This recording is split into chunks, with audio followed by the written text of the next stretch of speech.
সুপ্রিয় দেশবাসী, আসসালামু আলাইকুম। ঈদ উল ফিতর উপলক্ষে দেশবাসীকে আন্তরিক অভিনন্দন জানাচ্ছি। মহান খুশির ঈদ উল ফিতরে বিশ্ব মুসলমান জাতির প্রতি শুভেচ্ছা ও ভালোবাসা জানাচ্ছি।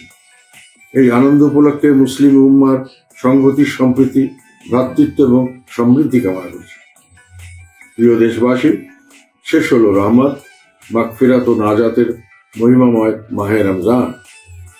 রমজানের সিয়াম সাধনায় ত্যাগ ও সংযমের শিক্ষা সবার ব্যক্তি ও সমাজ জীবনে প্রতিফলন ঘটিয়ে বৈষম্যহীন সমাজ বিনির্মাণে এগিয়ে আসুন।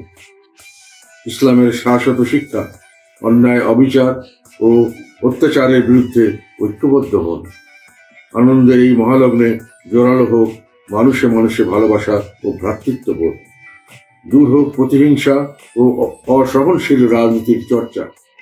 দেশবাসী ভাই ও বোনেরা, দেশের সুবিধা বঞ্চিত, হতদরিদ্র, প্রতিবন্ধী এবং অসহায় মানুষের প্রতি সবাই সহনশীল হন।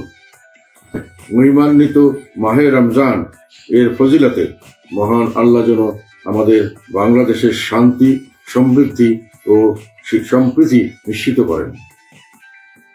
সবার জন্য কল্যাণময় আগামী প্রত্যাশা করছি। ঈদ মোবারক, ঈদ মোবারক, ঈদ মোবারক।